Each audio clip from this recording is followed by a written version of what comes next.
네, 강의 다시 이어가겠습니다.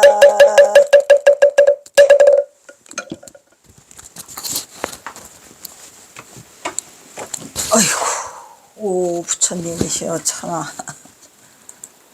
참아이를 어찌 하오리까.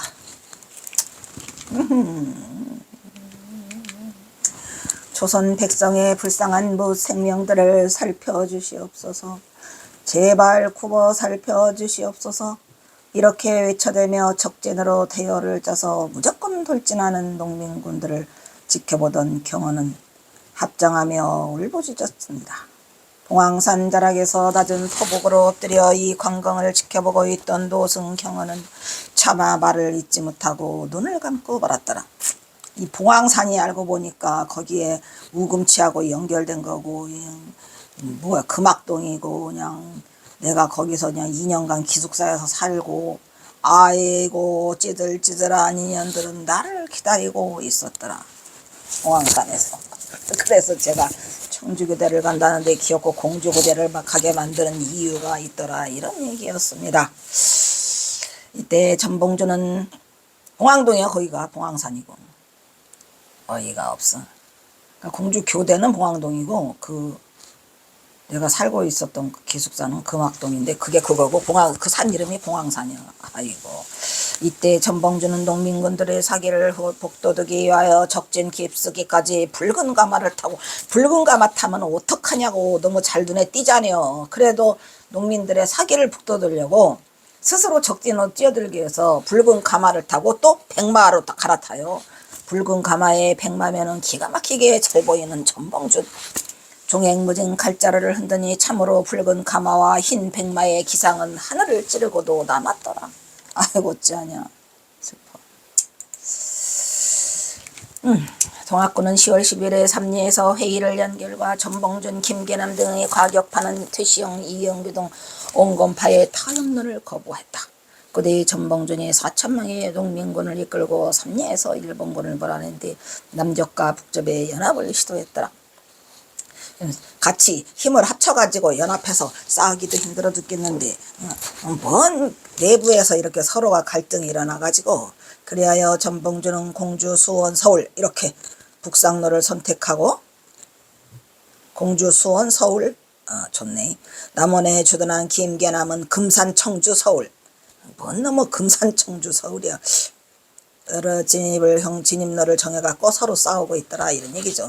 그동안 전봉준의 봉기에 한대 입장을 보였던 손병희가 교주 제시영의 세미나에 충청도 농민군 북쪽을 이끌고 청산에 집결하여 논산에 합류했더라. 이 청산이 있다고 그랬죠.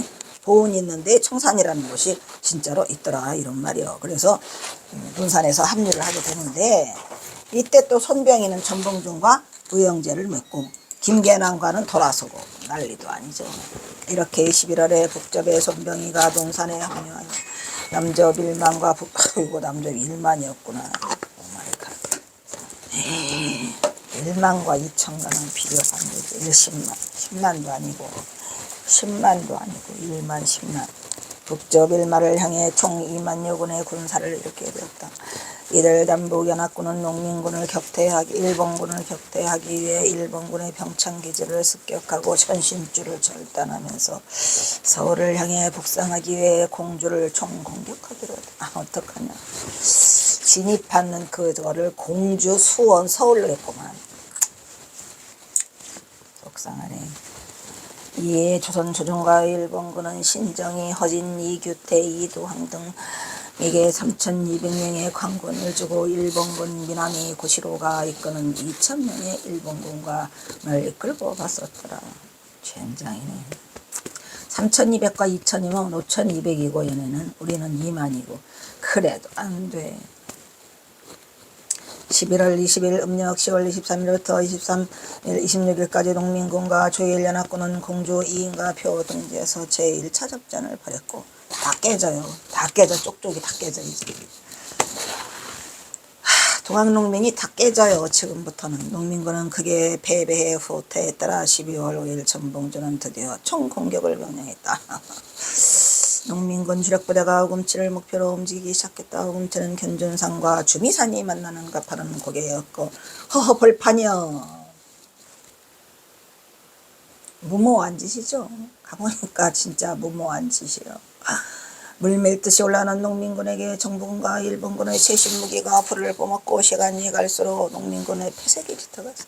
결국 전술 전략이 미흡해가지고 병력이 전후좌우에서 방비를 하지 못해 뭐 누구라도 그 전쟁에서는 지게 돼 있어요. 왜냐면 이미 일본 놈들이 관중봉을 차지하고 있는데 우리가 관중봉을 차지했으면 얼마나 좋았을까. 그러니까 며칠 간격인데 남쪽과 북쪽이 서로 의견이 달라가지고 연합이 늦어지는 바람에 늦게 며칠 2, 3일 간격인데 벌써 3, 4일 2, 3일 전에 일본 놈들이 그 정보를 알아가지고 그 정보를 또 가르쳐주는 스파이가 항상 내부에는 있죠. 그래서 미리 와서 진을 치고 있어갖고 뭐 이거는 역부족이야. 응? 역부족이었어요. 도저히 병사들의 사기가 떨어졌고 온 산속에 숨어서 총뿌리만 내민 채 맹렬하게 밀어붙이는 일본 놈들의 기세에 우리 동민군은 무방비로 그 대가를 톡톡히 치러야 했고 결국 강군과 일본군이 그들을 막아낼 수 없었다. 이때 정부군의 좌선봉장 이규태는 나중에 이렇게 혈토를 했더라. 이규태 주력부대가 우금치에서 혈사항전하는 동안 농민군 1등은 공주로 향했고 그들은 공주 감영을 배후에서 지기위의 봉양산을 공격했어요. 그러니까 이 봉양산이라니까 그 감령이 있어요. 공주 감영이 있어요. 저기 공주 부속 그 부속중고등학교 거기 있는데 감령이 있었어요. 그래서 조를 짜서 조별로 공격을 했지만 그거는 완전한 역부족이었더라. 속상해. 그러니까 공주 감령만 차지하면 되는데 공주 감령을 차지하려고 우금치를 넘어야 되는데 우금치를 넘기도 전에 완전히 패배를 한 거죠. 공주 감령을 눈앞에 두고 수없이 많은 동학농민군이 눈을 부릅뜬 채 쓰러져갔어요. 시체가 산같이 쌓이고 이로 금강을 흘러들어갔다.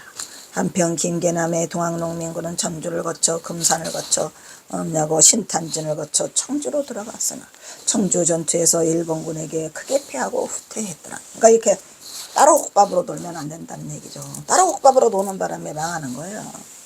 패전과 실패 12월 10일 음력 12월 14일 날 새벽에 끝났어 이제는. 11월 9일, 10일, 11일 요 3일 동안에 폭 망했는데 벌써 14일인데 끝났지 뭐. 적구이 계습을 받고 농민군은 논산으로 퇴각을 해요. 논산에서 이제 여기서 그만 우리가 여기서 헤어집시다 라고 하고 퇴각하라 명령하고 다시 전주로 후퇴를 했어요. 노각농민군은 마지막으로 천녀를 가다듬어 어디서 싸워요? 함열과 태인에서 원평, 함열, 태인에서 결전을 벌였지만 여기도 역시 태인을 마지막으로 다 패했어요. 그래서 이제 전봉준이 이제 진짜로 몇 명 자기 측근 대여섯 명 남겨놓고 싹 해산을 시키죠. 그리고 이제 누구를 만나러 김계남을 만나러 내려가다가 그 피놀이에 들려서 김경천 때문에 끝나는 거죠. 전봉준은 직속부대만 남기고 농민군에게 해산 명령을 냈다. 이렇게 전봉군이 꿈꾸고 농민들이 이루고자 했던 만민평등 제폭구민의 이상세계는 물거품이 되어 사라지고 그 잔단들은 폐잔병이 되어 쫓기는 신세로 전략하였으니 전봉준은 훗날을 기약하며 다시 전선을 가다듬고 재결이라 맘먹고 대각하면서 피눈물을 흘렸더라. 참으로 하늘도 무심하더라. 진짜 하늘도 무심하시지. 제가 이 일을 차마 어찌할 거나 이 곧녀 정부 측의 소탕 작전이 시작되었더라. 이제 샅샅이 뒤지는 거예요. 전부 다 그냥 동학군이란 동학군은 동자만 들어도 싹 죽여버리니까요. 싹쓸이 도리질을 하는 때가 이제 시작되고 있어요. 그러니까 하늘도 무심하시지 좀 봐줬으면 얼마나 좋았을까. 그러면 우리 경호선사도 그냥 전봉준이 당상간에 오르는 것도 보고 불교도 필 수 있고 일본 놈도 몰아내고 그거 아니 좋은가라고 생각을 했는데 이들은 끝났어. 이들은 죄 없는 양민까지 마구잡이로 체포해요. 그냥 막 다 죽여버려. 학살하고 마을을 잿더미로 만들었으며 부녀자를 능욕하기도 했더라. 그동안 쌓아올린 농민적 사회적 경제 기반은 여지없이 무너져 나갔으니 백양사에 숨어 동정을 살피던 전봉준은 정부군이 사육의 정신없는 놈을 타서 직속부대를 서울로 잠입하게 하고 3명의 부하와 함께 순창으로 갔다. 순창은 왜 가냐. 인간들이 뭐 미리 그 앞날을 알 수 있겠습니까? 알지 못하죠. 저기 지금 내가 우금치에서 지금 위령제 지나면서 올리는 거 저 사진이 있네. 오 마이 갓. 어떡하냐. 그때 얼마나 추웠는지 11월 11일 날이.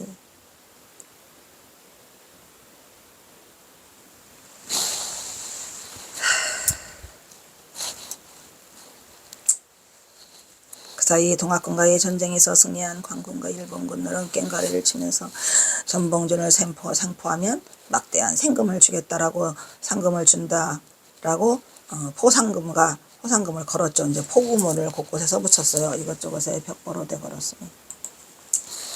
그거를 믿고 또 김경천 놈이 또 고발을 했으니 아이고 이게 어떻게 된 거야. 내부 고발자가 더 무서워요. 그래서 내부 고발자가 동학의 개수 전봉준을 생포하라.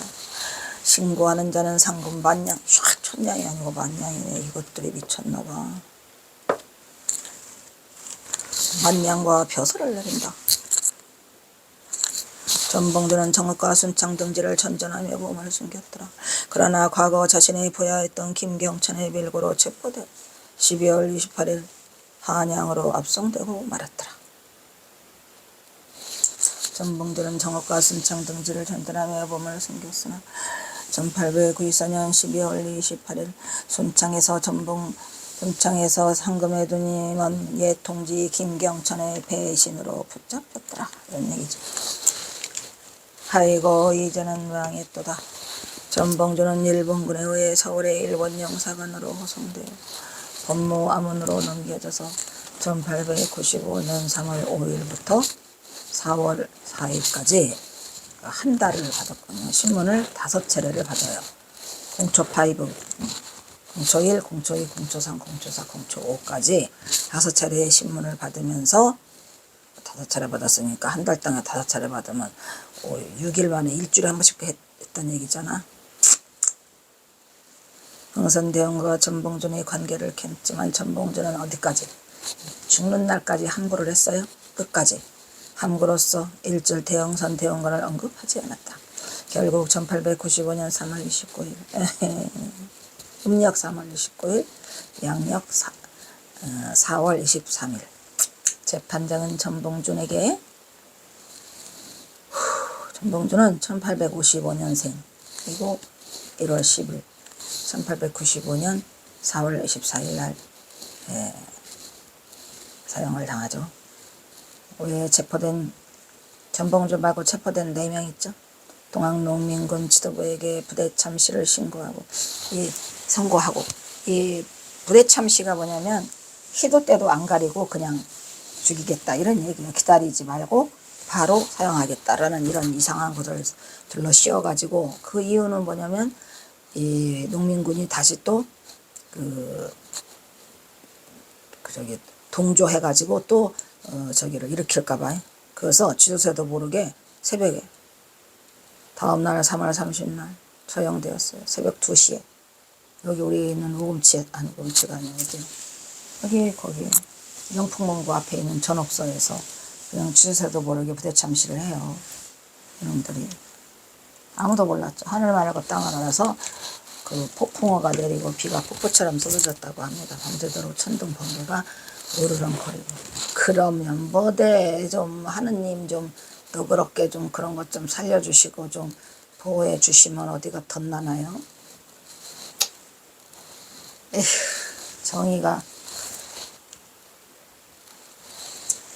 나는 정의가 반드시 승리한다는 것을 믿지 않아요.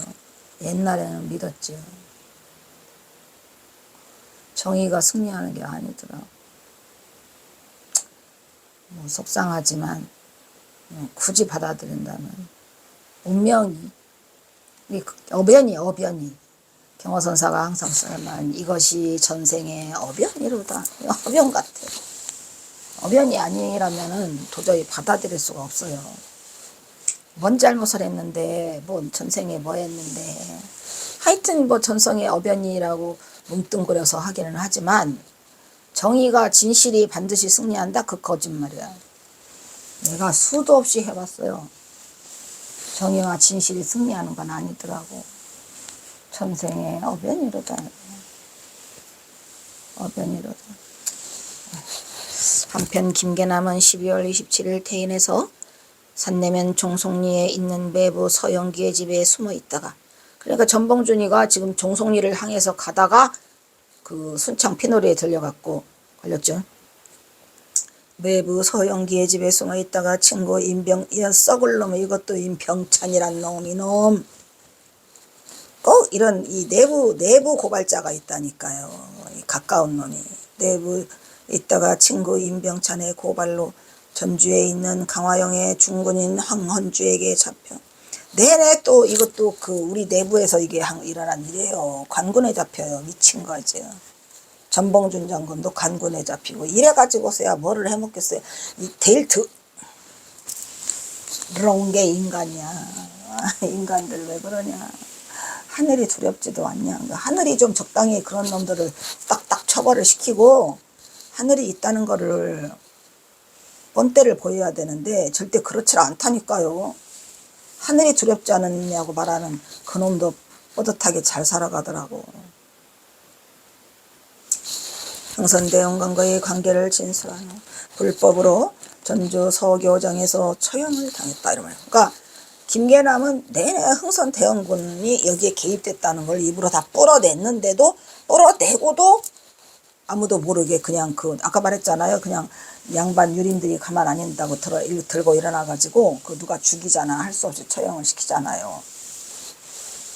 전주에서 죽어요.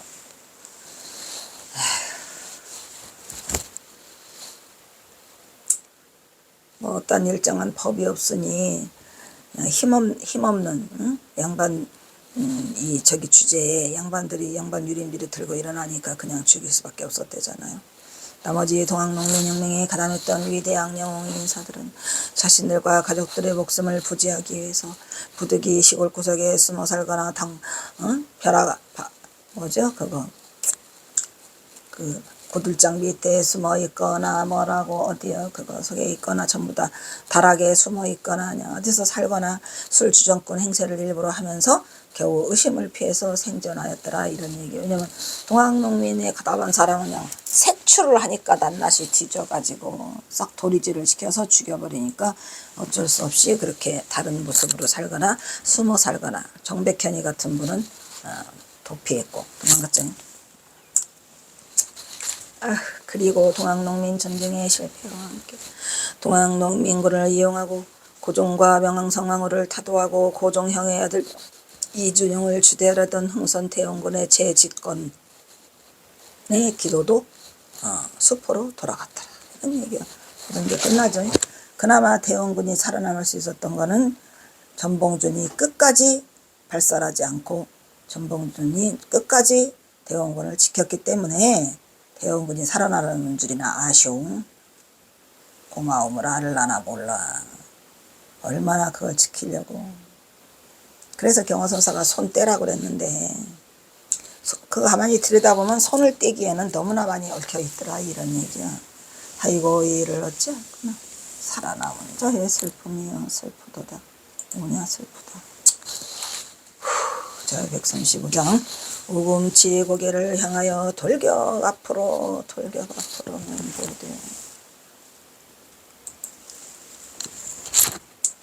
우금치 이 우금치 한문도 보세요. 소우자고 그말끔자고 뭐야 이게 치 고개치잖아요. 그러니까 우금치라고도 하고 우금티라고도 해요. 는 충청남도 공주시 시내에 있는 주미산에 걸친 고개야. 관준봉이 앞에 있고 관준산이 있고 주미산에 걸쳐 있어요. 이렇게 우금치가. 공주에서는 우금티로 부르며 깨금치라고도 한다 그랬죠. 참으로 개금치였더라 이러면 깨금치라고도 하는데 개금치더라 이런 얘기. 거기를 절대로 넘어가면 안 돼. 아래쪽으로는 국도 제40번이 우금티 터널로 지나가고 있어요. 국도가 옆으로 차들이 다닌다니까 터널 사이로 우금치 터널 사이로 안에 우금치가 가지고 얼마나 통곡을 했는지. 동학농민 유령탑이 서 있는데 거기서 쭉 올라가면은 그 터널 밑으로 차가 다녀요. 40호선이 국도 40호선. 이전에는 공주 시내와 이인면을 연결하는 그 고개였는데 우금치 고개는 1894년 동학농민군이 관군과 일본군의 연합군을 상대로 최후의 격전을 벌인 장소였더라. 공주에서 부여로 넘어가는 견준산. 아이고 속상해. 기슭의 고개로 우금고개, 우금째 또는 비우금고개라고도 부른다고 합니다. 그게 한마는 고개였던 것 같아요. 거기가. 그래서 거기를 넘지 말라 그랬는데 하필이면 코스를 그렇게 잡아가지고. 우금치라는 이름은 일제가 지도를 만들 때 편의를 위해서 바꾼 것이기 때문에 사실은 우금티였답니다. 일본 놈들이 만든 우금치지 우금티야 또는 우금제, 언덕제, 고개제 같은 원래 이름으로 부르던 슬픈 고개자 이런 말이죠. 우금치라고 하죠. 우금티라고 일본 놈의 새끼들. 이 동학농민 밀란이 처음 시작될 때는 단순하게 농민들의 권리운동과 내전 등에 그칠 것이라고 생각했던 게 그게 벌어져가지고 청일전쟁으로 돼가지고 일본 놈들에게 빌미를 줘가지고 일본 놈들이 우리나라를 몽땅 치고 삼키는 그러한 결과를 가져온 거죠. 그러나 동학동을 독단독으로 제압할 자신이 없었던 조선조정이 청나라의 군대를 불러들여서 추진시키는 바람에 이거를 핑계로 일본 놈들이 한반도에 군대를 발령했고 결국에는 청일전쟁으로 번져가지고 일본이 승리하니까 일본 놈들이 미끄러진 김에 쉬었다 간다고 안 나가. 그래가지고 우리나라 경복궁을 침입해가지고 민비를 죽이고 다 삼켜버리죠. 그러나 불행하게도 청일전쟁에서 승리한 일본은 시모노세키 조약 했죠. 시모노세키 조약에서 청과 조선의 4대 관계를 공식적으로 끊어내버리고 정예의 간섭을 처단하고 한반도 간섭을 본격적으로 진행하는 계기가 되었던 바 일본의 기락은 참으로 크나큰 민족의 비극을 야기하고 말았으니 원래는 텐진 조약으로 그놈들이 했다가 이기고 나니까 이제 시모노세키 조약으로 가가지고 우리나라의 청과의 관계를 싹 끊어버려. 예부터 전라도는 곡창지대였는데 특히 고부 이 조병갑이라는 놈 그놈이 동학농민의 그 발단이죠, 사실은. 그런 인간은 죽어서 들어갈까? 아마 죽어서도 많은 사람들이 손가락질을 할 거야. 핵심시대였다. 이러한 지리적, 경제적 이점으로 인하여 전라도민들은 지속적인 수탈의 대상이 되었더라. 담가놀이들의 행포가 계속되면서 농민들의 생활은 더욱더 어려워지고 동학은 이러한 백성의 마음을 움직여 농민을 중심으로 퍼져나갔더라 이란 말이에요. 그래서 동학 농민운동이라고 하는 거죠. 당시 전라도 거부군수 조병갑은 그 중에서도 최고로 악랄한 탐관오리 1등. 그는 만석보라는 대형 저수지를 축조해서 원래 있던 거를 부신 거죠. 이에 사용료를 내라고 원래 있던 때는 사용료를 안 받았거든요. 그 멀쩡한 걸 부시고 새로 짓는데 그때 이제 많은 인력들을 공짜로 부려먹고 그리고 또 물세를 내라고 하니까 누가 좋아해. 그래서 인근 태인고수를 지냈던 아버지의 공덕비를 세우겠다고 그 아버지의 공덕비 세운다고 하는 바람에 돈을 걷는 거죠. 태인군수를 지냈던 아버지 다인의 조씨네 이거 풍양조씨네들의 그 건세가들이야. 권문세도가 양민들로부터 엄청난 조세와 잡세를 걷고 양민들에게는 강제적으로 노역을 시켜 부려먹어 백성들을 계속해 붓고 뭐 기생의 어머니가 돌아가셨는데 뭐대라고 그러고 막 말도 못해요. 또한 무고한 사람들에게 죄를 떠밀어 그 사람의 재산을 강탈하는 등 말 그대로 가렴주구죠. 가렴주구를 일삼아 조병갑에 대한 전라도 백성들의 증오와 원성은 하늘을 찌르듯이 자자했더라 이런 얘기예요. 그게 원인이 돼서 지금 동학농민의 발단을 지금 우리가 살펴보고 있는 거예요. 결국 더 이상 견디지 못한 고부운동민들은 마을에서 유식한 식자로 박식한 사람이 누구 있었어요? 내내 전창혁이하고 전봉준밖에 더 있어요. 서당 훈문을 하고 있는 글깨나 배웠다고 하는 전창혁, 전봉준 장군의 아버지죠. 대표로 삼아 탄원서를 제출하게 하였으나 조병갑의 눈밖에 나가지고 오히려 곤장을 100대 맞고 왔어요. 그래서 그 장독일날 죽지요. 한 달 만에 죽어요. 돌아와서. 돌아오는 것은 곤장뿐이었으니 이로 인해 전창혁은 반 죽은 상태로 집으로 돌아왔고 한 달도 아니네 보름이 채 안 돼갖고 장독이 올라 죽고 말았더라 이런 말이야. 이에 분노한 그의 아들 전봉준 걷다 대고 경허선사 왜냐면 경허선사를 수양아버지로 경허선사가 전봉준 장군 아버지를 수양아버지로 삼고 엄청나게 깍듯이 아버지처럼 모셨었거든요. 결국은 경허선사 아버지도 탐관오리 탐관오리 학정 때문에 그 화병이 나서 죽었죠. 경허선사 아버지는 8년 동안 앓다가 봉기를 계획하게 되었고 당시 봉기군의 계획은 고부관할을 점령하고 조병갑을 죽이고 처형하고 이게 목적이었는데 그렇게 하려고 말목장터에서 이제 일어나고 했는데 그거를 또 누가 또 꼬발라요. 항상 그 내부에 스파이가 있죠. 그래가지고 그놈이 먼저 담장을 뛰어넘어 도망가요. 이런 미친. 그러니까 그 비밀이 바깥으로 새나가게 하면 안 된다는 거죠. 전주성을 점령하고 서울로 상경한다까지 진전되면서 매우 구체적이고 포괄적인 계획을 세우고 있었더라. 이것은 그 유명한 사발통문을 해가지고 경호는 전봉준에게 사발통문으로 명하라. 왜냐면은 주동자를 알 수 없게 이 사발통문의 내용에서 알 수 있듯이 그 전까지의 빌라는 백성들이 아무리 분해도 수령은 왕의 대리인이라고 해서 수령으로 모욕을 가해도 수령을 죽이지는 않는 분필이었으나 지금은 수령이고 나발이고 그냥 이 조병갑이라는 놈을 죽여버려. 동학농민처 운동은 첫 봉기에서부터 그냥 아주 결정을 한 거예요. 수령을 죽이고 전주까지 치고 올라간다가 목표였었거든요. 그러니까 누구? 조병갑이라는 놈을 죽이려고 했어요. 그전에는 임금님이 보낸 신하라 해서 안 죽이려고 했는데 그냥 조병갑이 놈을 죽여야 되겠어. 그래서 조병갑이 놈을 죽이고 고부 관할을 차지하고 전주로 간다라고 한 것을 꼬바른 거지. 어떤 놈이. 고하는 등 동학농민은 기존의 동문 번개하는 그 시작부터 크게 달랐더라. 그러나 조병갑이 어디로 도망가? 익산으로 발령을 받아요. 그래서 유야미가 돼버린 거예요. 이씨, 그런 놈이 익산에서 왔다는 게 너무 속상하더라고. 그것은 1863년 1월 9일이지. 조병갑이 발령이 취소되어 조병갑이 결국 고부로 다시 돌아왔기 때문이었으니. 그러니까 그냥 익산으로 갔으면 되는데 그놈이 다시 와. 그러나 결국 이틀 만에 1894년 1월 11일 날 전봉준은 사람들을 끌어모아서 봉기를 일으키고 만석군에게 조병갑이 도망간 것을 알고 가서 만석군을 무너뜨려요. 근데 갔는데 너무 추워. 1월 11일이니까 너무 추워가지고 그냥 망치만 두드리다가 왔다가 합니다. 에이.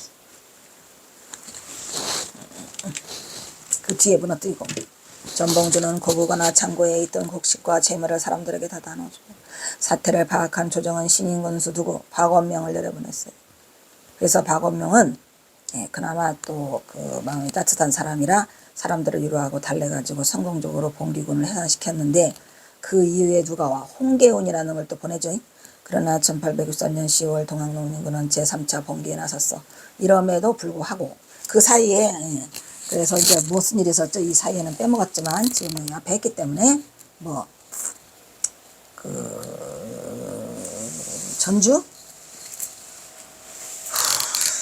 화약이 있었죠. 전주 화약이 있어서 직강소까지 설치해주고 조금 하다가 이 10월이 된 거야. 왜? 일본 놈하고 청일전쟁이 붙어서 그놈들이 9월 달에 어디에서 아주 그냥 이 우리나라를 집어삼키려고 작정을 한 거라. 그러나 1894년 10월 동학농민군은 제3차 봉기에 나섰어요. 이제 뭐 하다못해 마지막까지 갔죠. 이때도 최시영 선병이든 북쪽 지도자도 참여를 했어. 이때는 진작했으면 얼마나 좋았을까. 우금치를 넘으려면 일본 놈들이 거기에 자리를 찾기 전에 넘었어야 돼. 농민군은 군대를 철수하지 않고 공복궁을 침범하여 내근영 간섬에 나선 일본의 침략을 물리칠 것이 목표가 됐어요. 이제는 동학농민이 갑자기 그 탐관놀이 그 숙청이 아니라 일본 놈 몰아내기가 다 불었더라 이런 말이에요. 왜냐면 일본 놈들이 청일전쟁 일으키고 안 가니까. 그래서 이제 그 상대가 내란에서 외란으로 변하는 거죠. 일본 놈 물리치는 걸로. 농민군은 다시 일본군과 강군을 거점으로 서울로 향하는 길목이었던 공주를 점령하여 서울로 진격하는 계획을 세우고 논산에 집결하여 공주성을 공격하였다. 이때 농민 병력은 4만 여 명에 이르렀고 4만까지 모였으니 얼마나. 이를 진압하기에 파견된 관군은 3,000명, 일본군은 약 1,000명이었으니 저기들이 숫자들이 전부 달라요. 달릴 수밖에 없는 거는 뭐 정확하게 무슨 그때가 집계를 내는 그런 시대도 아니고 또 서로 비밀로 또 그거를 하고 이런 것 때문에 우리 동학농민군도 마찬가지죠. 뭐 3만 명이 죽었다더라, 2만 명이 죽었다더라. 나는 그냥 3만 명이 죽었다고 할래. 우금치에서 벌어진 20일간에 걸친 격전에서 농민군은 수적인 우세에도 불구하고 최신 무기로 등장한 일본군과 관군의 연합부대에 대피하였고 동학군의 시체는 산을 덮었고 이 전투의 패배로 사실상 1년 동안 전국을 뒤흔든 동학농민의 혁명은 끝을 보는 거죠. 대단원의 결과적으로는 대단원의 막을 내리는 거예요. 왜냐하면 전봉준이 이끄는 부대가 대패했는데 뭐 다른 부대야 뭔 상관이 있겠습니까?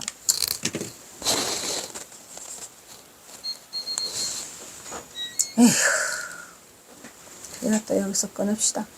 여기서 끊도록 하겠습니다.